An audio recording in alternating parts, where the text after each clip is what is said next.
Oke, halo semuanya, selamat datang. Hari ini kita mau memulai sebuah perjalanan yang sedikit berbeda. Sebuah perjalanan ke dalam kesadaran kita sendiri. Perjalanan ini sebetulnya dimulai dari satu kesadaran yang sangat mendasar, bahwa kita ini bukanlah pikiran kita. Yuk, kita gali lebih dalam soal ini. Nah, ini dia nih pertanyaan kuncinya. Sederhana tapi dalam banget. Ini bukan sekedar teka-teki filosofis ya, tapi lebih kayak sebuah undangan untuk melihat ke dalam diri dengan cara yang sama sekali baru. Kalau Anda bukan suara yang terus-terusan ngobrol di kepala Anda itu, terus siapa atau apa yang sebenarnya lagi mengamati semua obrolan itu? Pertanyaan tadi itu bisa dibilang sebagai pertanyaan ambang batas. Kenapa? Soalnya jawabannya itu nggak bisa ditemukan dengan cara mikir biasa atau dianalisis secara intelektual. Jawabannya cuma bisa ditemukan lewat pengalaman langsung, jadi kita harus melampaui pikiran itu sendiri untuk menemukan jawabannya. Coba deh, bayangin pas Anda lagi tafakur atau sekedar duduk diam.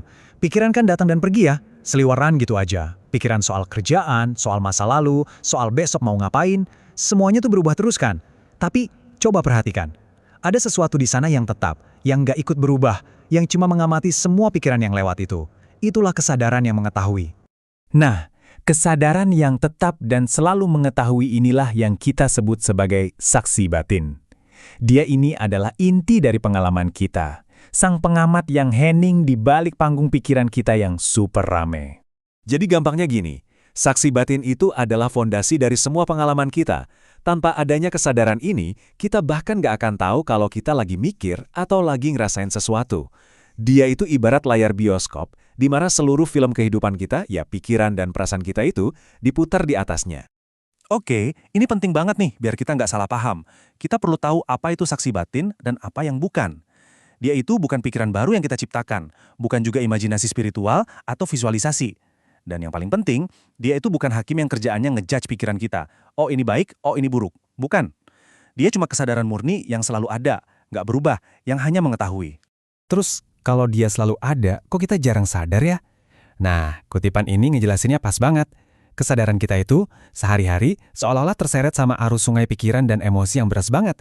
Kita jadi terlalu sibuk sama isi sungainya, sampai kita lupa kalau kita ini sebenarnya adalah tepian sungai yang hening, yang cuma menyaksikan semua itu mengalir. Sekarang, yuk kita coba bahas, gimana sih rasanya terhubung dengan kehadiran yang hening ini?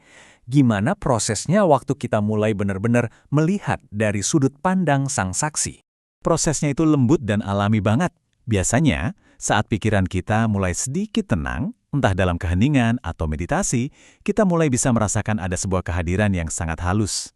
Kehadiran ini tuh nggak ngapa-ngapain, dia cuma menyadari. Menyadari napas, menyadari suara di kejauhan, menyadari pikiran yang lewat begitu saja. Dan inilah sifatnya yang paling mendasar. Kehadiran ini benar-benar hening. Nggak ada suara, nggak ada penilaian baik atau buruk, nggak ada komentar sama sekali. Dia itu seperti cermin yang murni, cuma merefleksikan apapun yang ada di hadapannya, tanpa distorsi sedikit pun. Ternyata, pengalaman ini bukan hal baru loh. Dalam tradisi kontemplatif seperti tasawuf, keadaan kesadaran yang menyaksikan ini dikenal sebagai langkah pertama menuju syuhud, yaitu sebuah kesaksian langsung terhadap realitas, tanpa perlu perantara pikiran lagi. Mengenali saksi batin ini bukan cuma pengalaman sesaat yang keren pas meditasi. Ini adalah sebuah realisasi yang secara fundamental bisa mengubah cara kita menjalani hidup sehari-hari. Pergeserannya itu nyata banget. Anda mulai melihat pikiran cuma sebagai awan yang lewat di langit kesadaran, bukan lagi diri Anda sendiri. Anda jadi nggak gampang lagi terseret sama amarah atau kesedihan, karena Anda sadar bahwa emosi itu juga datang dan pergi. Dan yang terpenting, Anda mulai merasakan ada ruang, ada keheningan, ada kedamaian di dalam diri Anda. Nggak peduli sekacau apapun kondisi di luar. Kadang, pengalaman ini bisa terasa sangat kuat. Tapi penting untuk kita ingat, ini bukan sesuatu yang mistis atau supernatural. Justru sebaliknya, ini adalah hal yang paling alami.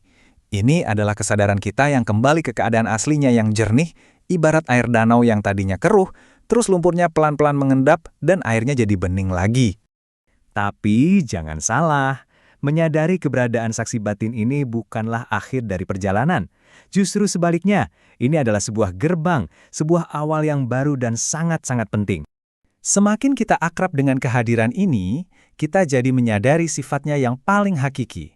Dia itu nggak punya bentuk, nggak punya nama, nggak punya KTP. Dia bukan saya dalam pengertian ego. Dia hanyalah kehadiran murni yang sadar. Dan kesadaran ini membawa kita pada pertanyaan berikutnya yang jauh lebih dalam, yang membuka pintu ke tahap selanjutnya dari perjalanan ini. Kalau sang saksi adalah kesadaran murni, apakah dia itu entitas terpisah yang mengamati dunia?